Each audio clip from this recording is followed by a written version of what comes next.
Bismillahirrahmanirrahim. Assalamu alaikum students. This is the third lecture of chapter number 10. In this lecture we will study median. Median for ungrouped data. This is very important topic और ये बहुत दफ़ा board में आ चुका है. Board में इसकी definition बाज़ का ऐसे होता है कि शॉर्ट क्वेश्चन में इसकी डेफिनेशन पूछते हैं या कोई ऐसा क्वेश्चन दे देते हैं जिसको आपको सॉल्व करने के लिए कहते हैं. So first of all we will read out the definition इसकी समझते हैं, ठीक है, और देखते हैं कि अगर डेफिनेशन आ जाएगी तो आपने इसका आंसर किस तरह से देना है और फिर हम देखेंगे कि इसका क्वेश्चन कैसे सॉल्व करना है. The median is the middle value of any set of data. तो सबसे पहले जो सिंपल एक कोड है, एक 1 लाइन डेफिनेशन उन्होंने दी है, वो क्या है? मीडियन क्या है? Median is the middle value. Median क्या है? मिडल वैल्यू है किसी भी डाटा सेट की, ठीक है. फॉर एग्जांपल अगर आपके पास कोई भी वैल्यू है तो उसकी मिडल वैल्यू हम फाइंड कर लेते हैं, लेकिन उसके लिए सबसे ज़रूरी चीज़ क्या है जो कि अक्सर बच्चे यहाँ पे मिस्टेक कर देते हैं और उसको भूल जाते हैं, वो क्या है?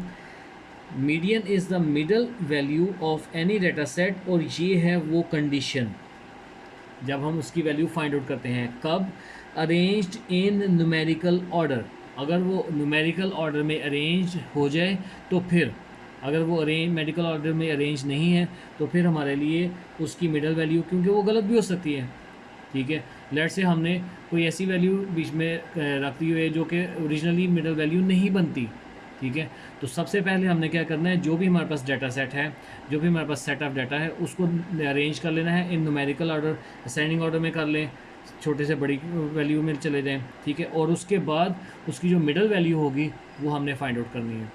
अब यहाँ पे क्योंकि हम मैथ्स को सॉल्व कर रहे हैं तो ऐसा होता है, बाज़ बार ऐसा होता है कि हमें वैल्यूज़ डायरेक्टली हमें नहीं पता चलती. तो मैथ्स में हम बेसिकली फार्मूला ज़्यादा ज़रूरी होता है. अगर आप किसी फार्मूले को फॉलो करते हो तो आपके लिए बहुत ज़रूरी है, ठीक है. यहाँ पे फार्मूला क्या है? In the set of n numbers. अगर आपके पास n नंबर ऑफ़ वैल्यूज़ हैं, ठीक है, तो उसमें आपके पास कैसे वैल्यू है, उसका फार्मूला क्या है? n प्लस nth, जो भी आपके पास नंबर ऑफ़ वैल्यूज़ हैं +1 करेंगे, डिवाइडेड बाय 2 कर देंगे, ठीक है. और वो क्या आ जाएगा? Is it's median. ये इसका यूनिवर्सल फार्मूला है, ठीक है, कि कोई भी आपके पास अगर डाटा सेट है उसमें से आप किस तरह से मीडियन फाइंड कर सकते हैं. अब इसके आगे 2 क्लॉज हैं, 2 एग्जांपल्स दी हुई हैं. अगर हमारे पास ऑड नंबर हो, फॉर ऑड नंबर्स, ठीक है, for odd number of scores it is the middle one, ठीक है. अगर हम उसको न्यूमेरिकल ऑर्डर में जैसा सी एग्जांपल दी है 1 2 3 4 5, ठीक है, और यहाँ पे मिडल वैल्यू जैसा से ये देखें, एक ये कट गया, ये कट गया, और ये 3 क्या बन गया हमारे पास? Middle value. तो ये इसका मीडियन बन जाएगा जब हम इसको अरेंज कर लेंगे, ठीक है. और फॉर इवन यहाँ पे हम लोग इस फार्मूले को यूज़ नहीं कर रहे, हम लोग इसको जनरल इसको कर रहे हैं. फार्मूला यूज़ करेंगे तब भी सेम कर सकते हैं. फॉर एग्जांपल यहाँ पे 1 + 1 2 3 4 5, तो n क्या बन गया हमारे पास? 5. तो 5 + 1 डिवाइडेड बाई 2. 5 + 1 क्या है? 6 डिवाइडेड बाई 6 डिवाइडेड बाई 2 क्या बन जाएगा? 3. तो थर्ड वैल्यू कौन सी है? 1 2 3. तो फार्मूले से भी हमारे पास आंसर वही आया है, ठीक है, जो फार्मूला हमने यहाँ पे पढ़ा है. इसलिए मैं इसको कहता हूँ कि ये इसका यूनिवर्सल फार्मूला है, ठीक है. किसी भी तरह से ये काम आएगा, लेकिन हम अपनी क्लैरिफिकेशन के लिए फॉर फर्दर अंडरस्टैंडिंग मैंने आपको ये बताया कि अगर ऑड नंबर हो हमारे पास तो हम डायरेक्टली उसका मीडियन वैल्यू फाइंड कर, जो मिडल वन है वो उसका मीडियन हो जाता है. अब फॉर इवन, अगर हमारे पास इवन है तो उसमें हम क्या करते हैं? एवरेज ऑफ 2 मिडल स्कोर्स, ठीक है. इवन नंबर में किस तरह से होंगे? फॉर एग्जांपल ये इसके साथ कट गया, ये इसके साथ कट गया. अब सेंटर में एक वैल्यू नहीं है, 2 वैल्यूज़ हैं, तो हम इनकी एवरेज फाइंड करेंगे. फॉर एग्जांपल 3 + 4 7 डिवाइडेड बाई 2, ये आ जाएगा 3.5. अब अगर हम यहाँ पे भी वो फार्मूला अप्लाई करते हैं जो हमने ऊपर पढ़ा है, तो यहाँ पे क्या आ जाएगा? 1 2 3 4 5 6, 1 2 3 4 5 6, तो हमारे पास आ जाएगा 6 + 1 डिवाइडेड बाई 2, ठीक है. तो 6 + 1 हमारे पास क्या आ जाएगा? 7 डिवाइडेड बाई 2, तो ये क्या आ जाएगा? 3.5. यहाँ पे भी हमारे पास आंसर वही आ रहा है, ठीक है. तो ये चीज़ आपने देखनी है कि दोनों मेथड से हमारे पास आंसर वही आ रहा है. इसकी फर्दर अंडरस्टैंडिंग के लिए हम लोग एक एग्जांपल है यहाँ पे जो बुक पे इसने दी हुई है उसको करते हैं. एग्जांपल इसने दी हुई है फॉर डाटा सेट क्या है 6 2 4 3 4 5 4 5 फाइंड द मीडियन। ठीक है, तो सबसे पहले हम ये देखते हैं 1 2 3 4 5 6 7 8, this is odd group, sorry even group,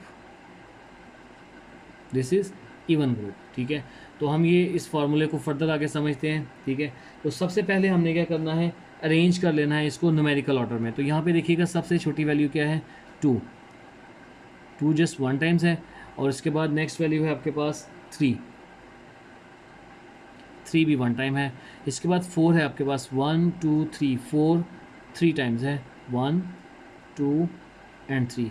इसके बाद आपके पास है 5, 5 अगेन 2 टाइम है, और लास्ट में क्या है 6। अब ये आपके पास जो भी डाटा सेट था उसको हमने क्या कर लिया है, अरेंज कर लिया है। ये है अरेंज्ड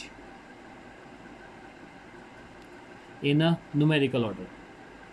अब अगर हम इसमें से वैल्यू फाइंड आउट करना चाहें तो हम कर सकते हैं। ठीक है, अब जिस तरह से मैंने आपको यहाँ पे डेफिनेशन बताई थी कि जो मिडल में दो वैल्यूज़ हैं उनकी एवरेज, तो 4 + 4 8 डिवाइडेड बाई 2 4। तो यहाँ पे मैं साइड पे लिख लेता हूँ कि हमारा जो जनरल फार्मूला हमने उससे डिराइव किया था उसके हिसाब से इसका आंसर 4 आ रहा है। अब इसके यूनिवर्सल फार्मूले के हिसाब से इसको चलेंगे कि यूनिवर्सल फार्मूला यहाँ पे अप्लाई होता है कि नहीं होता। ठीक है, अब हमने सबसे पहले क्या करना है, इसकी मिडल वैल्यू देखनी है। इस फार्मूले के मुताबिक तो वो क्या आ जाएगा, equals to n + 1 divided by 2।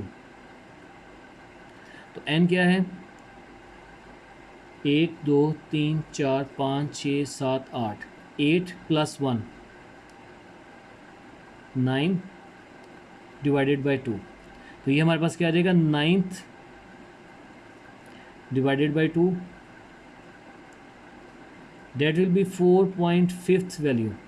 तो 4.5 वैल्यू तो यहाँ पे है नहीं है, अकर नहीं कर रही, क्योंकि यहाँ पे 4, this is 4th one and this is 5th one. अगर आप इसकी नंबरिंग करें 1 2 3 4 5 6 7 एंड 8, तो 4.5 कहाँ पे आएगी, इन दोनों वैल्यूज़ के दरमियान में। ये हमारा फार्मूला बनेगा। तो इन दोनों वैल्यूज़ को हम किस तरह से 4.5 वैल्यू किस तरह से फाइंड आउट करेंगे, उसके लिए हम क्या करते हैं, इन दोनों वैल्यूज़ को उठा लेते हैं।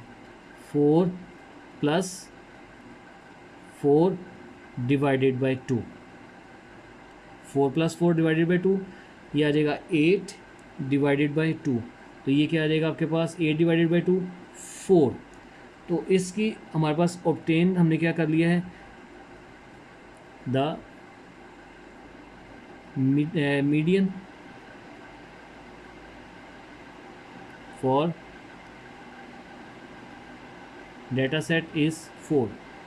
अब यहाँ पे हमने ये चीज़ देखी है बेटा, यहाँ पे अक्सर बच्चे ना इस क्वेश्चन में कंफ्यूज ही हो जाते हैं कि वैल्यू भी 4th है और आंसर भी 4 है। अगर यहाँ पे कोई और वैल्यू होती, ठीक है, यहाँ पे 7 8 9 होता तो हो सकता है हमारा आंसर वो आता। ठीक है, हमने 4th वैल्यू फाइंड आउट की है, क्योंकि टोटल नंबर ऑफ क्या थे 1 2 3 4 5 6 7 8, ठीक है, और 8 + 1 9 डिवाइडेड बाई 2। तो हमने ये 4.5 वैल्यू फाइंड किया, 4.5 वैल्यू, हमने 4.5 नहीं फाइंड किया। ठीक है, जिस तरह से यहाँ पे हमारे पास ये आंसर आया था, ये हमने यहाँ पे इन दोनों के दरमियान में 3.5 वैल्यू जो है 3 + 4 7 डिवाइडेड बाई 2 3.5। ठीक है, हमारे पास आंसर भी वही आया है और वैल्यू भी वही आई। यहाँ पे 4.5 वैल्यू का आंसर आया है 4। ठीक है, so this is your lecture of median. Median में हमने फॉर अनग्रुप डाटा फाइंड किया कि किसी भी डाटा सेट में मीडियन कैसे फाइंड करते हैं। फॉर ऑड नंबर्स, अगर हमारे पास जो स्कोर है वो ऑड में है उनकी वैल्यूज़, ठीक है, और अगर इवन में है, और एक एग्जांपल भी इसको सॉल्व की। ठीक है, इसकी बेटा आपने प्रैक्टिस ज़रूर करनी है और अपने नीट रजिस्टर पे इसको लिखना है। अल्लाह हाफिज़।